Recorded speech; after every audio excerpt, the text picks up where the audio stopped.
ഒരു ചെറിയ ചോദ്യം. റിച്ച് ആളുകളും പുവർ ആളുകളും തമ്മിലുള്ള ഏറ്റവും വലിയ വ്യത്യാസം എന്താണ് എന്ന് നിങ്ങൾക്കറിയാമോ? സാലറി ആണോ, ലക്കാണോ, അല്ലെങ്കിൽ എഡ്യൂക്കേഷനാണോ? സത്യം പറഞ്ഞാൽ ഇതൊന്നുമല്ല.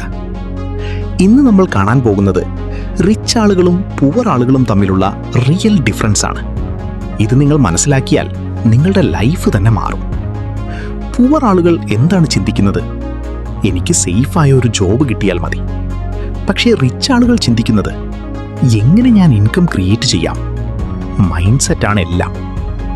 റിച്ച് ആളുകൾ അവസരങ്ങൾ കാണും, പുവർ ആളുകൾ പ്രശ്നങ്ങൾ മാത്രം കാണും. അടുത്തത് മണി ഹാൻഡ്ലിംഗ്. പുവർ ആളുകൾ ഏൺ ചെയ്യുന്നു, സ്പെൻഡ് ചെയ്യുന്നു, ഒന്നും ബാക്കിയില്ല. റിച്ച് ആളുകൾ ഏൺ ചെയ്യുന്നു, സേവ് ചെയ്യുന്നു, ഇൻവെസ്റ്റ് ചെയ്യുന്നു, ഗ്രോ ചെയ്യുന്നു. അവർ പണം ചിലവാക്കുന്നതിന് മുമ്പ് അത് വളരാൻ ഇടവരുത്തും. Time use. പുവർ ആളുകൾക്ക് ഫ്രീ ടൈം കിട്ടുമ്പോൾ ടൈം വേസ്റ്റ് ചെയ്യും. റിച്ച് ആളുകൾക്ക് ഫ്രീ ടൈം കിട്ടുമ്പോൾ സ്കില്ല് പഠിക്കും, ബിസിനസ് ചിന്തിക്കും. Time is money. പുവർ ആളുകൾ റിസ്ക് എടുക്കാൻ പേടിക്കും. റിച്ച് ആളുകൾ കാൽക്കുലേറ്റഡ് റിസ്ക് എടുക്കും. അവർ ഫെയിലാകാൻ ഭയപ്പെടുന്നില്ല, കാരണം ഫെയിലിയർ ഈക്വൽസ് ലെസൺ. ലേണിംഗ്.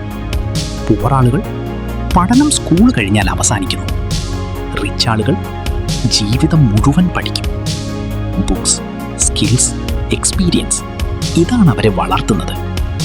ചുരുക്കത്തിൽ, റിച്ച് ആകുന്നത് പണത്തോട് ബന്ധമുള്ള കാര്യമല്ല, അത് മൈൻഡ് സെറ്റിനോടാണ് ബന്ധമുള്ളത്.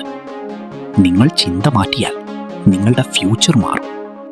ഈ വീഡിയോ നിങ്ങൾക്ക് യൂസ്ഫുൾ ആയെങ്കിൽ സബ്സ്ക്രൈബ് ചെയ്യൂ, ഷെയർ ചെയ്യൂ. അടുത്ത വീഡിയോയിൽ പണം നിങ്ങളിലേക്ക് വരാൻ 5 പവർഫുൾ വേസ് കാണാം.